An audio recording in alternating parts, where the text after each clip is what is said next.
Hi, everybody, and welcome to the Dave Emmons Show, where we talk about the mysteries of UFOs, science, and ancient histories and things of that nature. And I have a special guest today, a friend of mine. And actually, I've taken some excerpts from his writings and I put it in my third book that I'm writing, Angels and Watchers and Supernatural. So I've already talked to him about that. So I'm not violating any copyrights of Dr. Bob. And my guest today is Dr. Bob Wenzel Gross, and I'll tell you a little bit about him. But I have to mention our syndication to the radio station WODY, and that's in Maryland. It's Odyssey Radio Live. That's Eddie Carson's, my buddy there, that's doing the audio portion of the show, and he will have that distributed sometime, I guess, in the next few days. I will have the video portion of this show, and what you're seeing right now. I will distribute that on Facebook, YouTube, Rumble, BitChute, and Daily Motion, Twitter, and LinkedIn. So, in case you follow any of those sites, then that's where you'll see this video. I'll be placing that up today, and where this is pre-recorded, so we don't have any call-ins. But I get out the recordings pretty fast on the Dave Emmons Show. I don't hold back too long.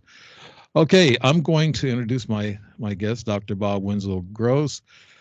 He's an accomplished artist who chose music as his preferred medium of expression, and he became a scientist and aggressive researcher. And in 1984, he earned a Doctor of Education degree from Penn State University, and he's gotten into aesthetics, music, and research design, among other subjects. He has 25 years of experience as an educator on all levels of instruction. He was a public school teacher. He's got 17 years of educational administrator, and also in 1985, 85, yeah, that's 85. That's some time back. Even though I keep thinking it's recent, but it's been time ago. He began to write a children's musical play, and so he incorporated several popular topics: UAP, ET, spaceships, and outer space. He has been an academic since 1985, and that's academia for a lot of people who study, I guess, ufology or anything. He's on the academia side, and we need more people like him. His definition of an ET or extraterrestrial is an object or being coming from an existing outside of the planet Earth. And we can also, as I got into the research, you can also call angels and other dimensional entities extraterrestrials. Dr. Bob Wenzel Gross, you have anything to add to that, buddy?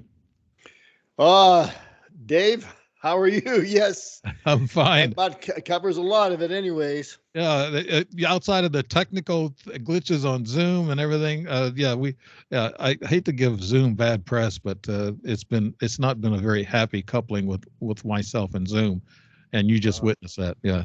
I understand after what we went through just a while ago.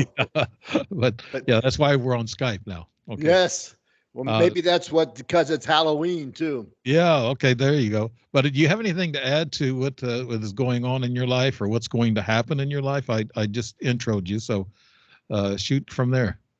Well, I'm retired now, but I'm doing a lot of research and writing, and I'm currently working on the Galileo project at Harvard University. I'm actually doing some work for them and have been since I think it was November of 2021. So that keeps me busy, and I just like to do a lot of research on several different topics on my own. And I think there's a lot to be said for looking into the UAP phenomenon, Right. as well as many other phenomena. Right. And from our last discussion we had about a year ago on another radio station, I was really intrigued and fascinated by some of the things you told me about the Native American Indians and the culture, and then getting involved with the astronauts at NASA.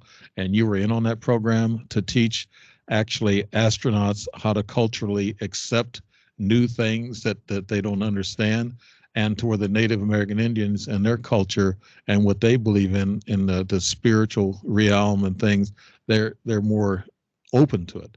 And I think that that consciousness you're trying to you were working with the astronauts on that. But that's a background story. I just wanted to say I was really really excited to hear all that information you gave me a year ago. But now we're back with a different subject, and you're working on this, and this is the Halloween type thing. Mars and Halloween, an introduction to Mars and the universe. Tell us a little bit about that, Dr. Bob. Well, there actually is, Dave, a connection between Mars and Halloween. And there has been for years now. But if we take a look at Mars, and Mars is a planet in the universe, and the universe is usually defined as everything that exists, okay? Right. And that includes matter, energy, the stars, the planets, other extraterrestrial bodies, and everything that's out there in outer space that we don't even know about yet. And both Earth and Mars are part of our universe. And the Earth is about 4.54 billion years old. Okay. The universe, by the way, is 13.7 billion years old, just to give you an idea. But Earth is only about 4.54 billion years old. Mars, on the other hand, is 4.60 billion years old. That means that Mars is about 60 million years older than Earth. How could we attribute that to Dr. Bob? Why is that so? Why is Mars older than us? Were we formed, I guess, from a collision of another planet later on? I would say that they're still working on how that whole thing happened.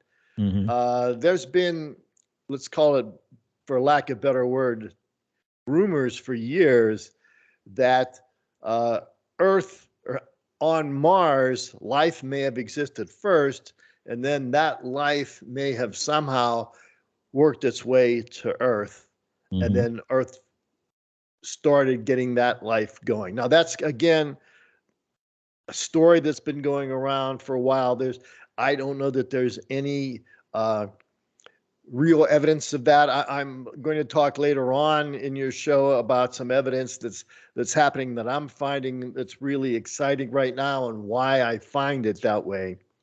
But that's just the way that the planets started forming in our in our area of the universe.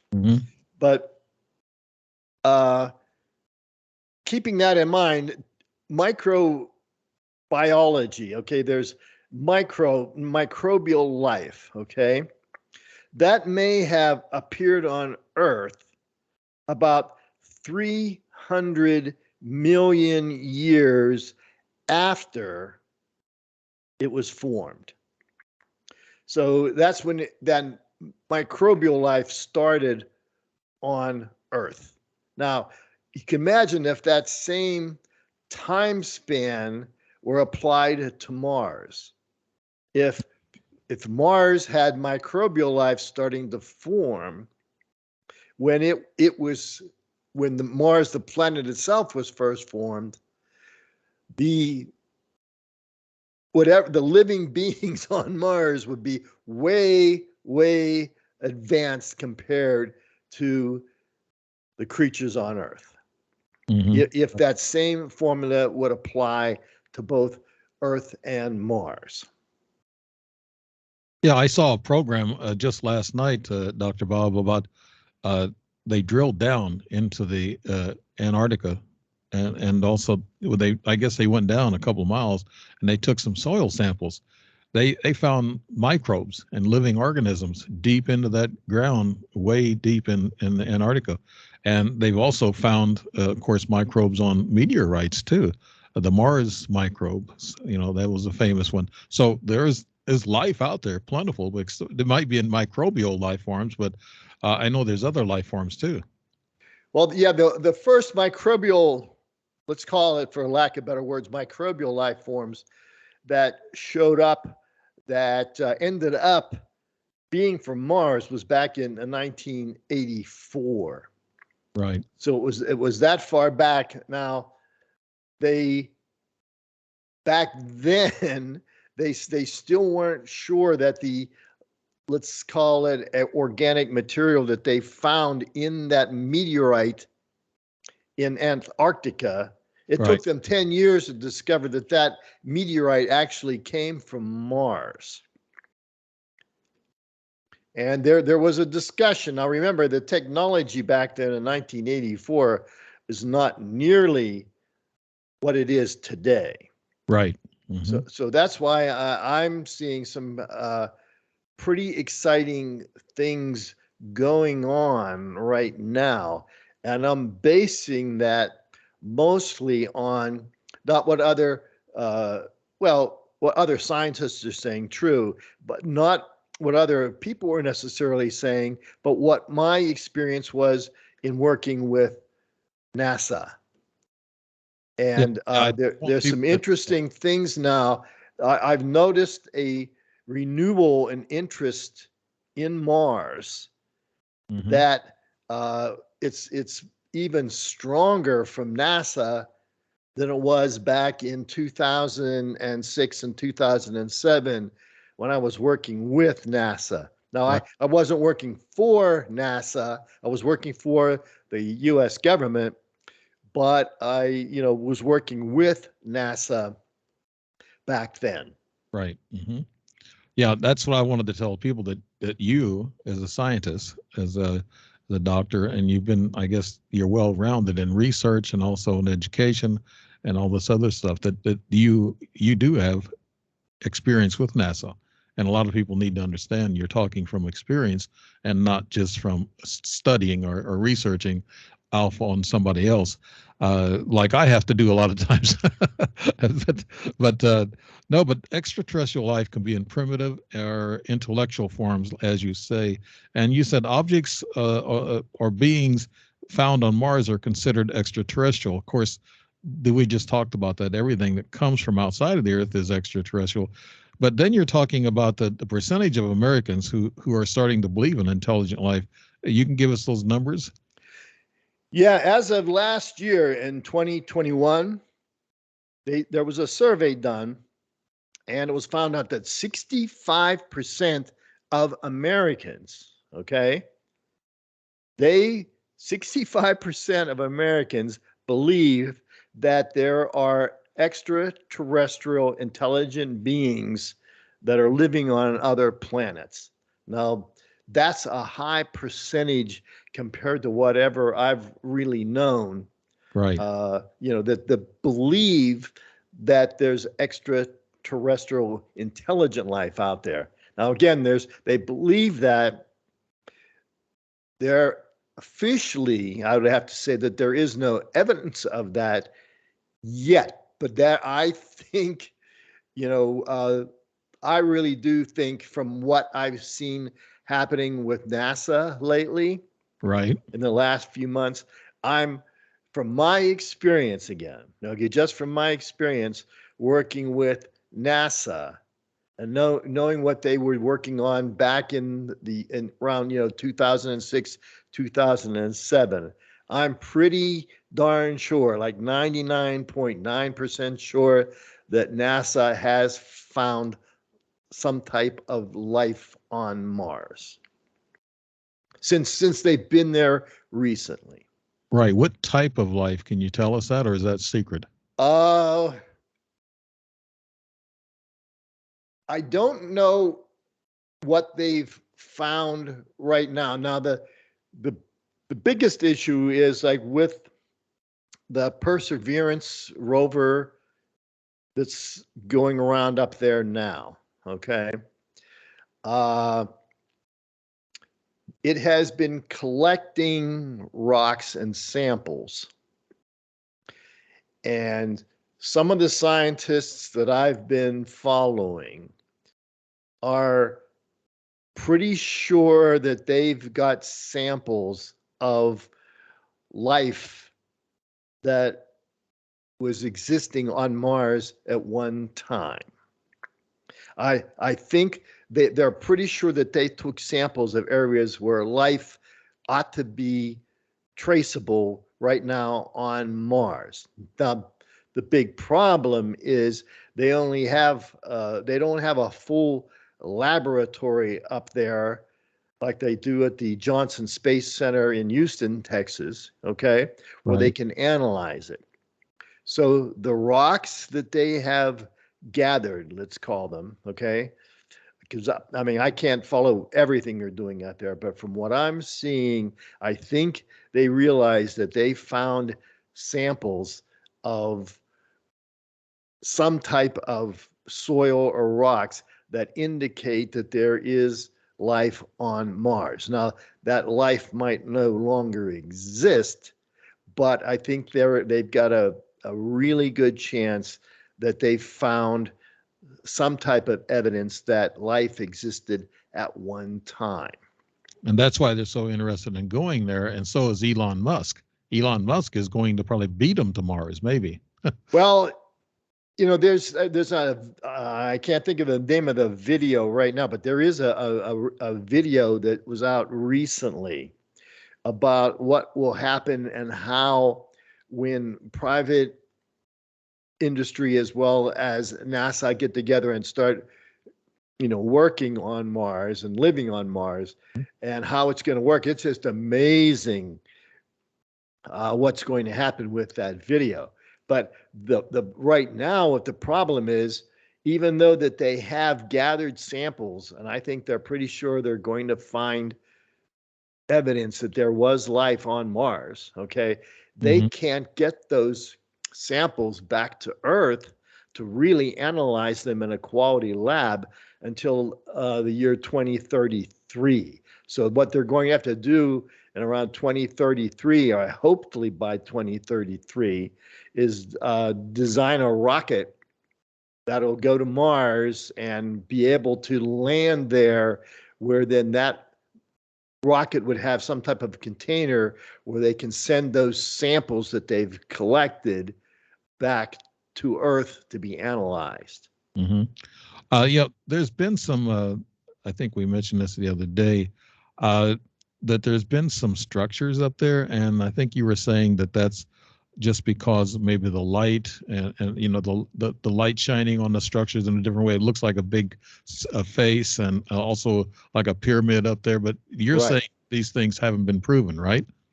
Uh, they've been photographed again and again, but they haven't been proven to be uh, other than natural made objects, because the eyes play optical illusions as well as the cameras will have an effect, and things can just happen. There's quite a few of those things. For example, there were some wrappers from parts of, there's been several landers that have landed on Mars, and there's been like coatings and wrappers and so forth that are part of that whole landing process.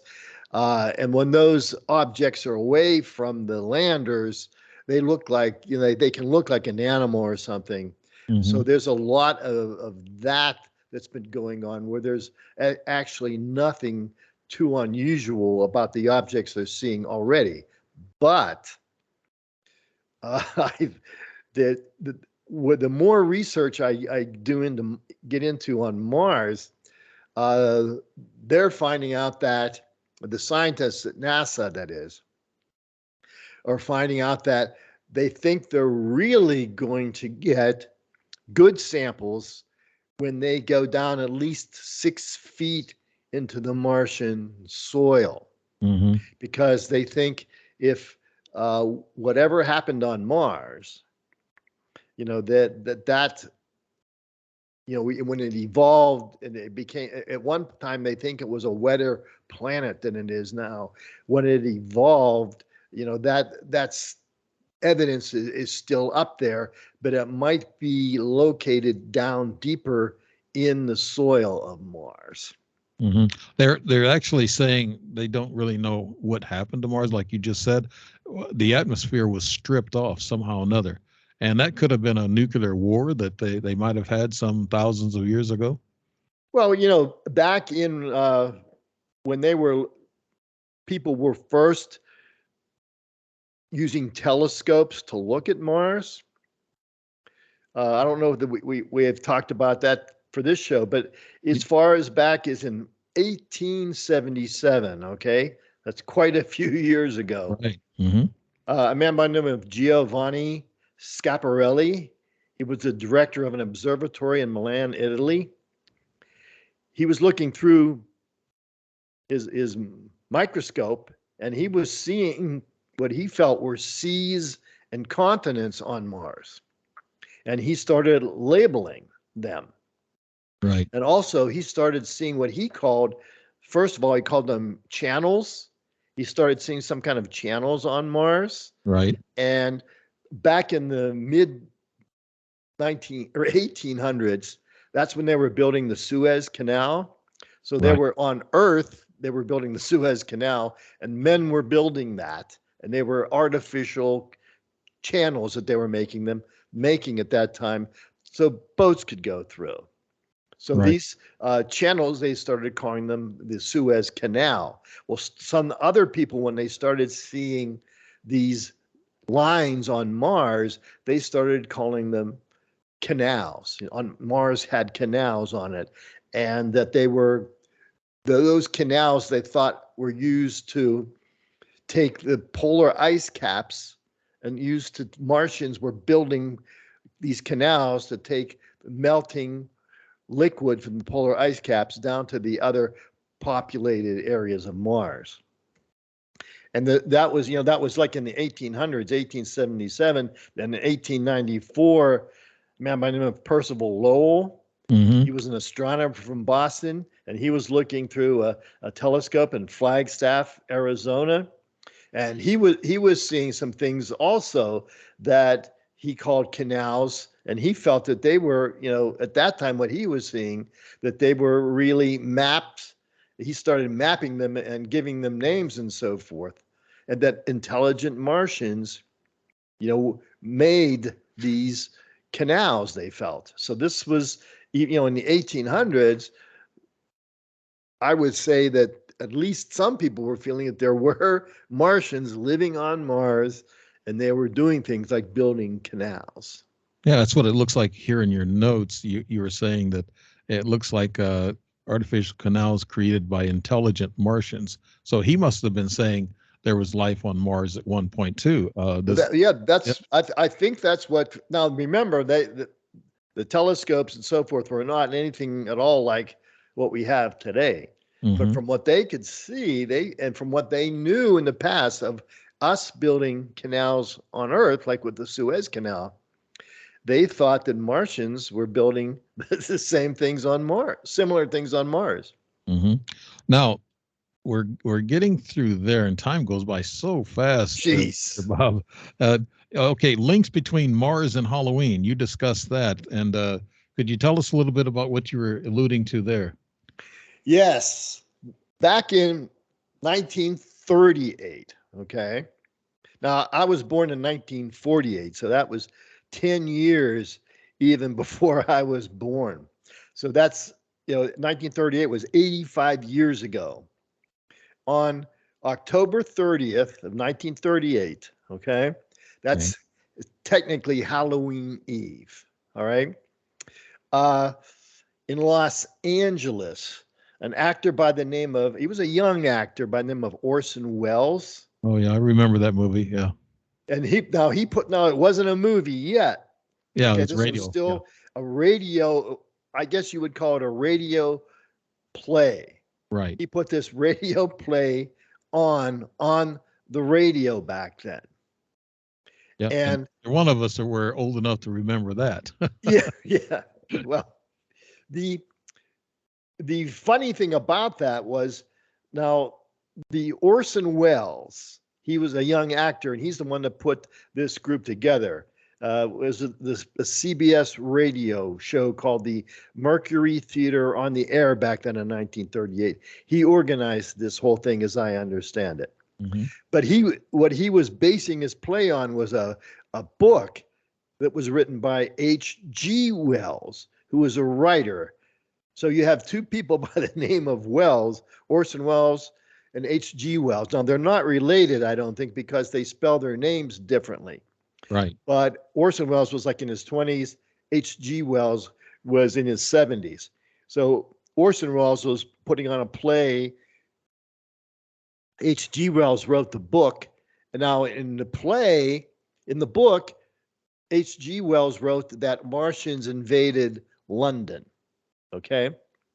And in the play that was put on the radio in 1938, Orson Welles was talking about the Martians coming to the United States. They were invading the United States.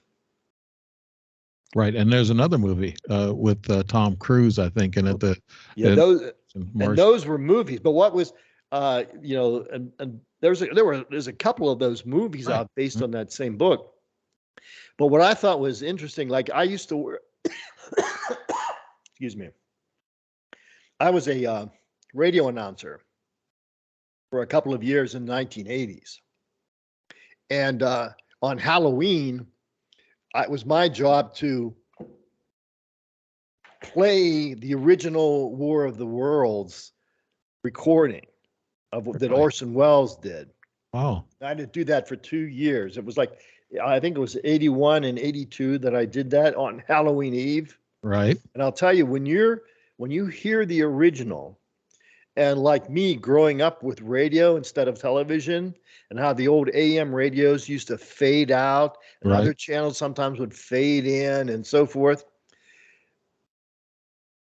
Orson Welles would have scared the daylights out of people in America back then. Because when you hear the original and put yourself back into 1938, it actually sounded like, because they did it as a series of news bulletins. Right. That was actually a real Halloween story, I guess. Yeah. Putting out, and I guess that's why you played it on your station. We're running up to our break, Dr. Bob. Okay. But we're going to get into this going into 76 next when we come up again. We're going to take this short pause. And this is actually for the radio station WODY out of Maryland. And it's OdysseyRadio.live. And this is the Dave Emmons Show. And my special guest today is Dr. Bob Wenzel Gross. And we'll be getting right back to, I guess, Mars and the Halloween connection. And hopefully he'll have some scary stories for us it really, with real science behind it. Okay, we'll be right back. I guess in just a few seconds, you'll see us kind of set here in a video, but we're just taking a break for the radio station. This video will be actually different. It'll be live video and voice. So we're going to take this short pause for the radio station right now.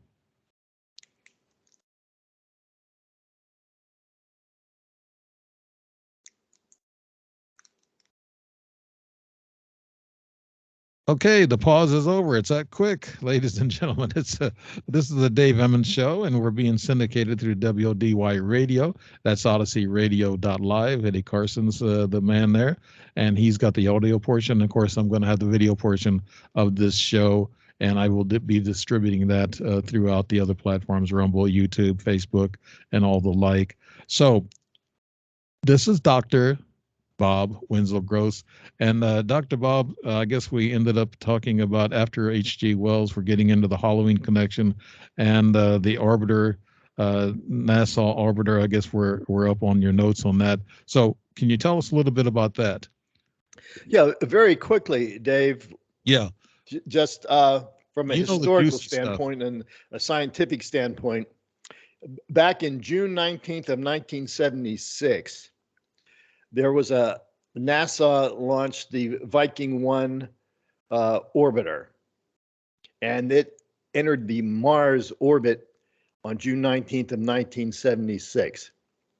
And that Viking spacecraft consisted of both an orbiter and a lander. So there was one part of it could orbit Mars, while another part took off and landed on Mars.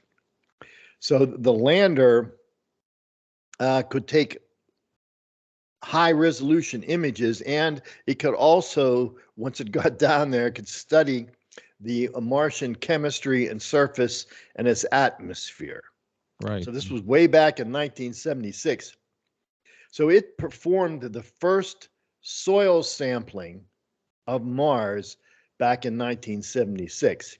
And according to the equipment and everything that they had on board of the lander back then, which it was like a small biological laboratory, Right. what they found that Mars at that time in 1976, they felt what they found where that landed, that it was Mars had no life on it. And it was a cold planet with volcanic soil and a thin, very thin, dry carbon dioxide atmosphere. And there was evidence they found, though, for some ancient riverbeds that had been flooded. So whatever, with the equipment they had back then in 1976, they didn't find any kind of results that there was life on Mars or anything quality going on in its atmosphere. Right. So then in 1984, there was a group, I'm trying to get this story right here. There was a group that would, from the National Science Foundation, they would go out into Antarctica and they were looking for meteorites. Right. Mm-hmm. And there was one special area of Antarctica, as I understand it, was known as the Allen Hills ice field. And it was a tendency, for some reason, it was a magnet for meteorites. And the meteorites landed there. And the ice field was designed such as that once the meteors landed there, wherever they were from, when the ice would start melting, the ice would keep melting, and all the meteors would start moving down to the base of this one mountain that was at the other end of this field, okay, this meteor field. And that's where somebody from the National Science Foundation on one of those ski mobiles or something ran into when this one meteorite, it was a rather large meteorite, and I think it weighed about 4 pounds. Right. And then they brought it back, and they named it ALH, which stood for the Allen Hills, ice field, ALH. Then 84 was the year, 1984. Then 001, it was the first meteorite that they found that was ended up being, they thought, from Mars. But it took them like almost 10 years to do enough tests of that meteorite to find out that, by 1994, they had a pretty good idea that they were sure that meteorite was from Mars. So that's what the technology was like back then. There was some controversy on that, and I think President Clinton was the one who actually, they took it to the White House and showed him, that rock, that meteor rock. And have they really decided that it's for real, Dr. Bob? Well, it's a real rock, yeah. But it's really from Mars now. They're sure of that. It wasn't from Antarctica, but there were some specimens in that rock that they found. But again, remember, this is technology of 1984. There were some what they called carbonates were spotted inside the rock. Mm-hmm. And they were kind of like small, I guess you'd call them worm-like fossils. And they also found some minerals in this rock that they feel, were in that rock before it left Mars. Now, what they claimed happened was this rock was on Mars for years. Then there was some kind of impact on Mars that caused that rock to go into the atmosphere, and that rock was orbiting in the atmosphere for years before it finally landed in Antarctica. Oh, isn't that a synchronicity? Wow. I mean, this rock was, you know, pretty well preserved, I guess, when it was orbiting, the whatever planets it was orbiting around. But it was going, around in space for years and years and years and years. Right. And then it finally landed in Antarctica, and this scientist found it. Now, what I thought was kind of odd, they were pretty, again, with the technology they had back then, they were pretty sure that there was some type of evidence of organic material, that they felt the organic material came from Mars, and it didn't come from the Allen Hills ice field when it landed on Earth. Right. And then they went to, I'm kind of jumping here on you, time permitting. You have so much great material here that I just want to get to it. The Ares program ran from early yes, till 2010. And then after that, you have from June 2005 to September 2007, you were employed by the U.S. Department of Interior, oversee all aspects of turning around educational system on the Navajo Nation. That's what we talked about earlier. Now, mentioning the Ares program and then this June 2005 and September 2007, could you just elaborate on those? Yeah, sure. Like from 2005 to 2007, I was employed by the Department of the Interior. But I was working to turn around the educational system on the Navajo reservation. Mm-hmm. So I was living in New Mexico on the Navajo reservation.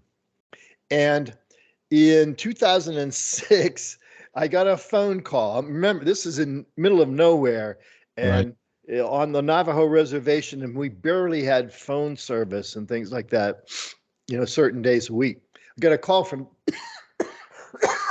David Axelrod, who now works for CNN. Yes. And I was directed to attend a meeting. And this was in 2006. And I was directed to attend this meeting in Houston, Texas at the Johnson Space Center. And that's all I knew about. I had to go down there and attend this meeting. And I was supposed to take two of my best and brightest Navajo teachers with me.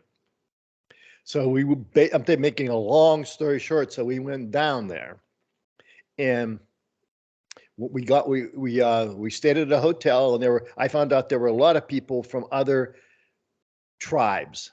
I mean, I was representing the Navajo tribe. There were people there, I think, from the Apache tribe and other tribes that were there. Right. But we were all representing the Native American peoples. And we went to the Johnson Space Center. They closed down the Space Center, especially for us, and they started talking to us about the Ares program. And Ares at that time in 2006 stood for Astromaterials Research and Exploration Science, ARES. And that's what Ares, that was the acronym, was the Ares that they used.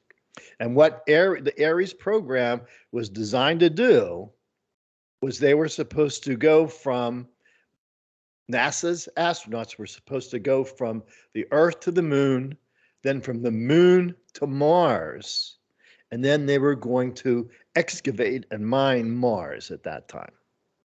I've heard some theories and some rumors that they're already on Mars and they're already on the moon with bases, with a secret space program. I know if you knew anything about it, you probably couldn't talk about it. You're probably under an NDA or a secret clearance. Yeah. So. Well, I like I said, I was down there in 2006 for this summit meeting. I actually didn't get clearance to talk about some of what went on there until 2019. Okay. So the things that I can talk to you about, I do have clearance to talk about. Okay. But even in 2006, there were things going on that like I said, I can talk about them now, but I couldn't talk about them in 2006. Right. Because there were things that NASA claimed. Now, why they wanted me and the other Native Americans involved was because they knew that when the astronauts landed on Mars eventually, now not necessarily the moon, but on Mars, that they were going to run into things that they were not going to psychologically be able to handle. And because Native Americans think differently about things and learn differently, since they weren't educated necessarily in schools or systems and from the Western cultures, they thought because they could think differently, they would help the astronauts help figure out problems. So the whole idea was to mitigate risks that were going to go on when they got to Mars, because they definitely knew they were going to run into things that they couldn't understand when they got to Mars. Wow. So that says that NASA knows something we don't know. Oh, I would say so. Yeah, I think they know plenty. Yeah. They've known this for a while. I mean, even since then, there's been at least three things that I found out that are happening on Mars that probably astronauts who were, let's say, educated in the Western cultures wouldn't be able to handle. I know of three things that I can talk about that are very unusual. Okay. What would scare the astronauts so much that they would need some kind of a cultural diversified training? Especially having me help them with it, right? Yeah. No, not especially you, but you're a nice guy. I mean, and I know you're very intelligent to work on all this stuff. So you would probably have, the sense enough to understand what you're seeing. Well, yeah, I mean, I understood the whole educational system that the Navajos had, but the one thing I did find out when I was visiting NASA in 2006, and I kind of had to force this out of a scientist there for NASA, and I'll make a long story short, but I said, well, what is there? And I knew at that time, they also mentioned that there had been at least 6 space shuttle missions that were top secret that nobody knew about. That was in 2006. Right. So I said, what do you really think they're going to run into on Mars, the astronauts, when they get there, that they need our help? And they said, well, for one thing, there is a type of natural gas that's down in Mars, down in the soil of Mars.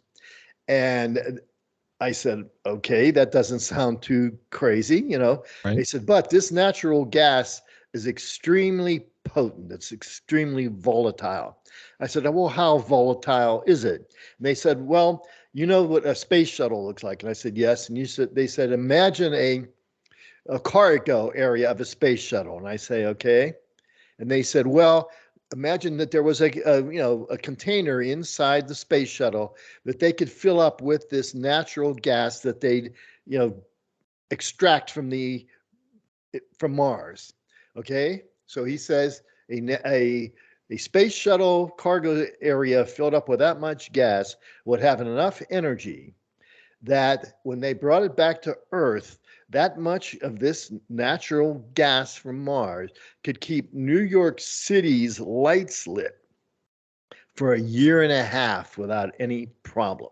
Wow, maybe that's what they're trying to get there to mine, right? That was one thing that this was back in 2006 that they already knew, and I have no idea how they knew about this. But then another thing that they found out just recently, I think 2021, was that would cause problems for Earthlings, let's say, on Mars, is that on Mars, sound doesn't travel the same way that it does on Earth. So on Earth, sounds, you have high sounds and low sounds, okay? Mm-hmm. And on Earth, both high sounds and low sounds travel at about the same speed, something like 761 miles per hour or something like that. So if you're outside at a concert, let's say, Dave, and you're listening to a concert and you're outside and you can hear, like, there's bass instruments and there's treble instruments, all those sounds though reach your seat where you're sitting in the concert at the same time. But on Mars, the high sounds travel faster than the low sounds. So in other words, let's say you're in Mars and you're at an outside concert, the high sounds like the piccolos and the flutes are going to reach you before the bass sounds of the trombones and the tubas hit you. And that's just going to cause a lot of confusion in your listening. The high sounds will get there first before the low sounds. Was that because of the atmospheric conditions and also? Yes, the atmosphere. Well, they think it's because of the atmospheric conditions and the fact that the I think it's carbon dioxide makes up a big amount of the atmosphere, but also on Mars now, sound only travels about 26 feet from its source, and then that's it. It's like it ends at 26 feet. So that's as far as they found out, at least right now, that sound travels. Well, on Earth, there's been evidence of volcanoes that have exploded and erupted on Earth. Mhm. They've traveled around the Earth Right. a number of times that was that loud and that forceful. So that's another thing that humans on Earth, born on Earth, have a rough time dealing with once they got to Mars. Of And then course, a most, third thing yeah, I discovered is that at one time they were drilling, like you were talking about how they were drilled down in mhm, the Antarctica or wherever to get microbial. samples. Yeah. Well, on Mars, they were drilling down into a rock, and they had a special drill that would take like core samples. So it was a hollow drill, Mhm. and one of the rovers, I guess it was, drilled down into this one rock. And when they pulled it back out, there was nothing in the drill. It was empty. Whatever they expected to drill and pull up was gone. And they put the camera down into the hole, and that was gone too. So they have no idea what caused that or what happened. Wow. You're saying here that they can't handle some of the psychological conditions that they'd find on Mars, the astronauts, of course, but also in communications, they will use radios in their helmets to talk to Right. each other, so that they can get over that. But the air there is not breathable, right? There's not enough oxygen. Not at the moment, it's not, but they do have plans for setting up plants and so forth that will create. You'd have to have the oxygen in a building and so forth. Right. And since the amount of gravity on Mars is much less than it is on Earth, uh, when they also have a plan to start people living on Mars, and then at a certain point, those people who are born on Mars, there are going to be people that are born on Mars. They're going to go back to Earth and visit Earth. They're going to have to wear special outfits and uniforms that will compensate for the gravity of Earth. So actually, some of these people that are coming back saying they lived on bases on Mars, and I've seen a few of them on talk shows, on videos, and they said they've been soldiers for Mars and on the moon. It's even myself. I'm an experiencer, ET and UFO. It's kind of hard to understand or reason what is going on if we have people on the moon and Mars already. What is this big? Yeah, What's this all about? Is they this a? wouldn't be able to they would not be able to just traverse back and forth from the moon to Mars without some kind of special way of learning how to walk and so forth, and compensate for the different type of things on Mars. But Right. one thing to think about that might also get you thinking, talking about living on Mars, there is evidence that Mars has caverns underneath its soil, underneath the Mhm. surface area. Are they by intelligent design, or are they just cavernous? Uh, Not the ones that I know about, are that I know are intelligent. I don't know that they're of intelligent design, but there are, according allegedly to at least one source that I have, that some of these caverns are large enough to fit a city inside. Just like Antarctica, and like we're talking about underground Well, I bases of, mean, yeah, this if now I'm saying if, and I have absolutely no evidence, but if there was life on Mars first before it existed on Earth by millions of years, and they are much more advanced than we are, and I'm saying if, they could have created dwellings under the surface of Mars. And they could, when they could be living there after whatever happened, that they had to go underground. So I mean, there's that possibility. There's absolutely no evidence that I know of that really exists, but it could. There could be, when they go down and start investigating things, and at that level, they may find forms of life that are more advanced than they've probably been finding in the samples that they've been getting on the surface. And maybe that's why they got to prepare the astronauts for something really huge that they're psychologically cannot handle. You mentioned this Artemis program. Artemis was the daughter of Zeus and sister of Apollo. So they're still giving names to ancient Greek gods on these planets and things, right? Well, the Artemis is the program that NASA has going on right now.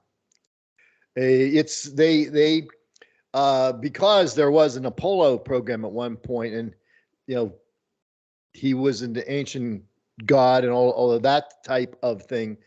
They kind of kept that idea going with the Artemis program. Right. But what I found interesting when I was working with NASA back in 2006, and then later on, I think it was around 2010, they faded out the Ares program. Right. And mostly what I was told, because they were having difficulty finding rocket engines and whatever that could make it to Mars. But when they dismantled the Ares program. But now what's happening, just recently I found out that all of those programs that were designed to go from the Earth to the Moon and the Moon to Mars, they're calling them back again. So a lot of the programs that were in place during the Ares program and then kind of dissolved, now you can find out about them, on the news or whatever. They're rethinking about going to Mars. Right. And I think that bringing that back with NASA all of a sudden having also, they're wanting to get to the moon in the next couple of years again and go there and probably form a base. So what NASA is finding out and what some of their scout programs have been doing, like bases on Mars, maybe bases on the moon. NASA wants to hurry up and get to Mars real quick, and so does Elon Musk. He knows something too. All the big shots, Bigelow and Elon Musk, they all know the insides of these things. They know some of these secrets. They're being told.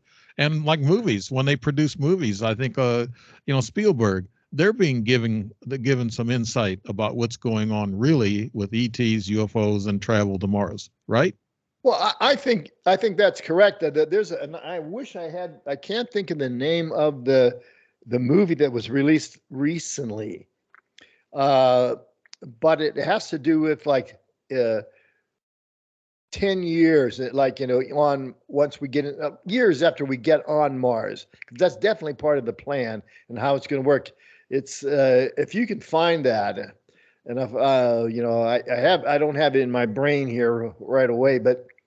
That really shows what they're thinking about, how they're going to create housing and so forth for the astronauts, and they're going to use these 3D printers and so forth to create housing on Mars. It's just amazing.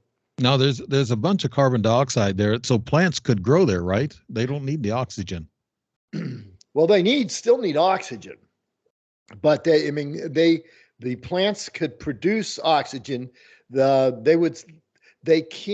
are plants that could grow on Mars, but you'd still have to, the biggest thing I think is the soil on Mars. They have to work with the soil and get more types of fertilizer type things into the soil. Okay, Dr. Bob, in closing, we're running up to our time. Is there anything you'd like to tell people? Do you believe there are aliens and ETs, and you're not sure if they're on Mars or not, right? Well, Dave, first I haven't seen any, but I believe that the possibility that there's life out there in the universe that's a given. Right. I don't think it's as prominent as some people think, but it's definitely out there in some form. Right. In closing, could you tell us a little bit where they can find you on the internet, and if you have any articles or anything going on? Currently, I can be Just found. I have a website, and it's at www. It's www.bobwenzelgross.com, and I put a few papers on that on that website that people could go to for free and read them, especially about Roswell and things like that. There's yeah, that's great. Just look research up papers Dr. there. Bob Wenzel Gross on the internet and Google it, and that'll come up just like my name. You've been listening to the Dave Emmons Show, and we're being syndicated through WDY Radio of Maryland. Eddie Carson's the man there. OdysseyRadio.live. You can listen to the audio version of that. And we've been talking to Dr. Bob Wenzel Gross, and it's been very interesting, Bob. Dr. Bob, thank you so much for being on the show, and good night, all. Thank you. Thank you, Dave.